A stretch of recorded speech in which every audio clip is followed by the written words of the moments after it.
এটা কুরবানির হাট। এখানে যে কিনবে সে কাটার জন্য কিনবে। তাই তোমাদের মাথা তুমি কাটার জন্য এখানে, এটা কাটার জায়গা, এখান থেকে কিনলি সে কাটবে। তাহলে তোমাদের মাথা যে গেলে তোমরা ঘরে নিয়ে পুজো করো, বেকার এই মাঠে আনো নেই। মাঠে আনলি আরো আমাদের এখানে আমাদের যে মোল্লা ভাই কিনবে সে ওটা কুরবানির জন্য কিনবে। এটা আমাদের বছরের একটা উৎসব। তাই তোমরা এটা যেহেতু তোমাদের মাথা যে গেলে, তাহলে তোমরা কেন হাটে বেচতে এনেছো? এটা তোমরা বেচে চলে যাবে, আধ ঘন্টা পরে পুলিশ এসে আমাদের ধরবে যে কিনবে। তাই তার টাকা ফিরি না, আমরা খাবো না কেউ, তাও অসুবিধা নেই। কিন্তু তোমরা তোমাদের মাল নিয়ে চলে যাও, তোমরা হাটে থাকুনি, নিয়ে চলে যাও, যাও ভালো ভালো চলে যাও, যাও যাও, হ্যাঁ যাও যাও চলে যাও, চলে যাও, চলে যাও, চলে যাও, বেকার গ্যাঞ্জাম বাড়াওনি, চলে যাও। তোমার দেখা দেখি আরো 10 জন আনবে আমাদের, তোমার এখন তোমার একার বলতে হচ্ছে, আরো 10 জন এলে আরো 10 জনের সব বলতে হবে। তাহলে এখন কম আছে, তুমি চলে গেলে আরো 10 জন জেনে যাবে যে এখানে বেশি দিচ্ছে না, তাহলে অটোমেটিক কমে যাবে, আমাদেরও গ্যাঞ্জাম মুক্ত। হাট মালিক, এখানে হাট মালিক বলে কিচ্ছু নেই, এখানে ক্লাবের উদ্দেশ্য চলে, এটা ক্লাবের উদ্দেশ্য চলে, এটা হাট মালিক বলে কিচ্ছু নেই।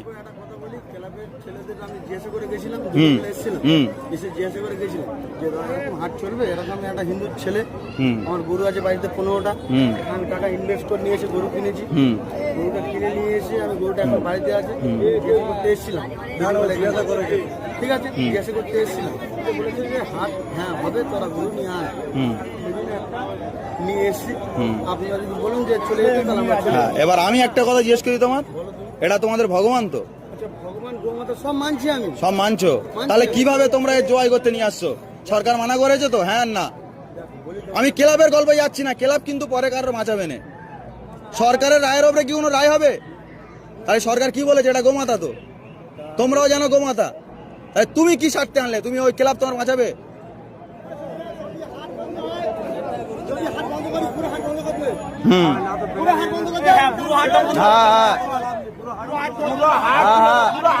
সব সব না, ওটা গল্প নয় তো।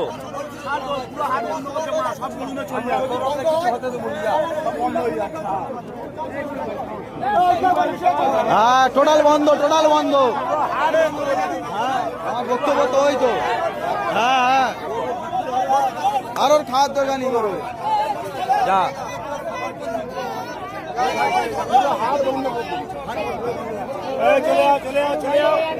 যাও যাও যাও,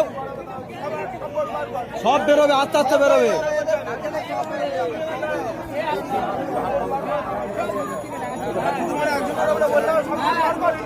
হ্যাঁ হ্যাঁ, না না, আইন যখন হচ্ছে সবার জন্য সমান, ঠিক আছে।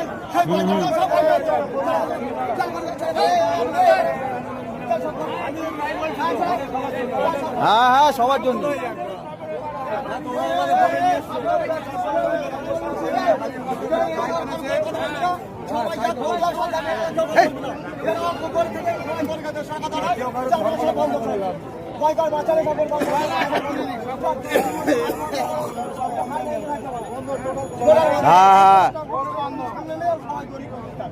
টোটাল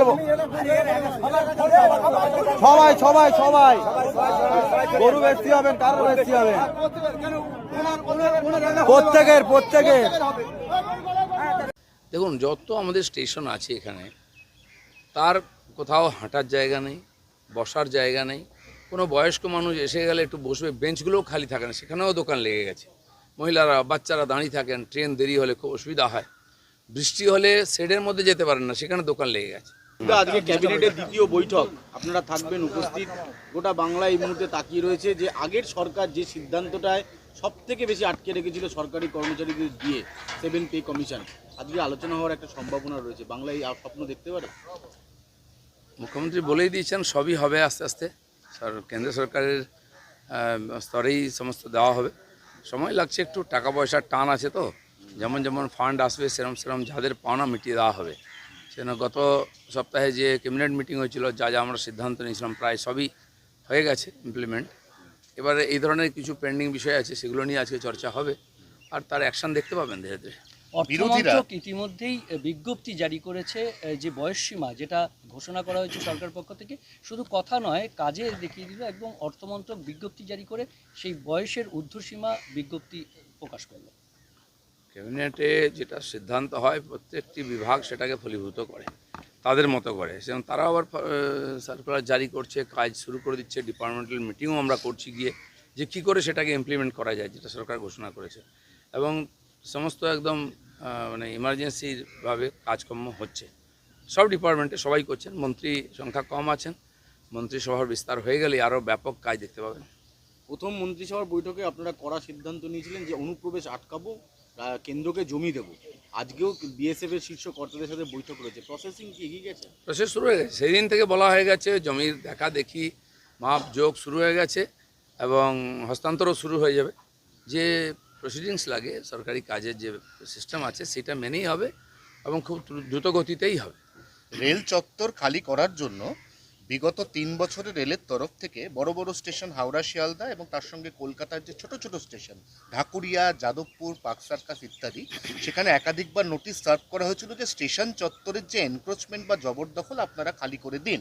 পূর্বতন সরকারের থেকে কোনো ইতিবাচক মনোভাব মেলেনি, নতুন সরকার ইতিবাচক, তাই রেল আস্তে আস্তে সমস্ত স্টেশন সেটা খালি করছে। সেটা নিয়ে আবার বিরোধীদের কটাক্ষ যে যোগী রাজ্যের মতো পশ্চিমবঙ্গটাও আস্তে আস্তে বুলডোজারের রাজ্য হয়ে যাচ্ছে। ওরা কি ভেবেছিল ভোগী রাজ্য চলবে নাকি এখানে?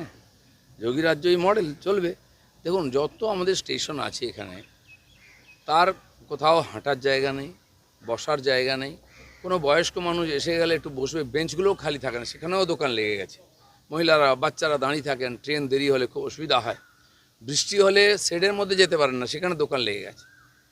হঠাৎ ট্রেন থেকে নামলো, এক গাদা লোক, হাঁটার জায়গা নেই। ট্রেন একটু ঢুকে গেছে, ছুটে গিয়ে আমরা ট্রেন ধরি, 5 জনের সঙ্গে ধাক্কা লাগবে, কারণ এইটুকু সরু রাস্তা আছে, সব জায়গায় দোকান। তো যে যেখানে পাচ্ছে বসে পড়ছে, ওখানে খাচ্ছে দাচ্ছে, ঘুমোচ্ছে, নোংরা করছে, কোনো প্রতিবিধান হয় না। যেখানে আরপিএফ করতে পারবে পরিষ্কার করবে, না হলে পুলিশ তাকে সাহায্য করবে। আর এবং সব জায়গায় রেলের জায়গা পুনরুদ্ধার করে সাধারণ মানুষের যাতায়াতের জন্য সুবিধা হবে। গতকাল বাক্সার- আপনি নিশ্চয়ই দেখেছেন যে কিভাবে তাণ্ডব চলেছে বাক্সার, আসানসোল, এই সমস্ত জায়গায়। আপনারা কি চাইছেন, মানে যারা তাণ্ডব করছে দেখুন, যারা এই ধরনের অবৈধ এনক্রোচমেন্ট করেছিল, রাজনৈতিক লাভ নিয়েছিল, তারা কিছু মানুষকে এই কাজে বাধা দেওয়ার জন্য এগিয়ে দিচ্ছে। আমি বলে দিচ্ছি, কোনো লাভ হবে না। এখানে শুরু হয়েছিল, কিশোর বাহিনী রাস্তা অবরোধ করে বলেছিল রাজাবাজারে নামাজ পড়বো, কিন্তু পুলিশ যেই কথা বললো, তারা গিয়ে আবার মসজিদের মধ্যে নামাজ পড়েছেন। তো ধার্মিকভাবে আবহাওয়াকে কাজে লাগিয়ে আর প্রশাসনকে অসুবিধায় ফেলার যে চক্রান্ত, এটা থেকে বিরত থাকুন যারা করছেন। নাহলে কি হচ্ছে, হাতটা ওই অবধি যাবে না, আরও অনেক দূর অবধি চলে যাবে। প্রথমে রাজাবাজার, তারপরে পার্ক সার্কাস। পুলিশ দেখিয়ে দিল যে পুলিশকে যদি ফ্রি হ্যান্ড দেওয়া হয়, তাহলে পুলিশ অতি অনায়াসেই আইন শৃঙ্খলাকে নিজের কন্ট্রোলে আনতে পারে, যেটা এতদিন পর্যন্ত করতে দেওয়া হয়নি। কালকে পার্ক সার্কাসে প্রথম পুলিশকে লক্ষ্য করে স্টোন পেল্টিং হলো, ইট বৃষ্টি। তারপর 8 ঘন্টার মধ্যে পুলিশ এমন পাল্টা অ্যাকশন শুরু করলো যে সুরসুর করে যে যার মতো বাড়ি ঢুকে গেল। হ্যাঁ, এটা তো আমরা একদিন ভিডিও দেখতাম, কাশ্মীরে হয়েছে, স্টোন পেন্টিং হতো, তারপরে পুলিশের অ্যাকশন। উত্তরপ্রদেশে দেখেছি, পুলিশ গিয়েছিল উদ্ধার করতে, তার উপরে অ্যাটাক হয়েছিল, গুলিও চলেছে, তারপরে পুলিশ কী করেছে। তো দেখে শেখা উচিত, নাহলে ঠেকে শিখতে হবে। এই জন্য ভুলে যায় যেন ওরা, এই কালচারটা চেঞ্জ হয়ে গেছে, সরকারটা চেঞ্জ হয়ে গেছে। যারা এই ধরনের কাজে হস্তক্ষেপ করছেন, কষ্টটা তাদের হবে, জেলে ওদেরকে যেতে হবে, মাথা ওদের ফাটবে।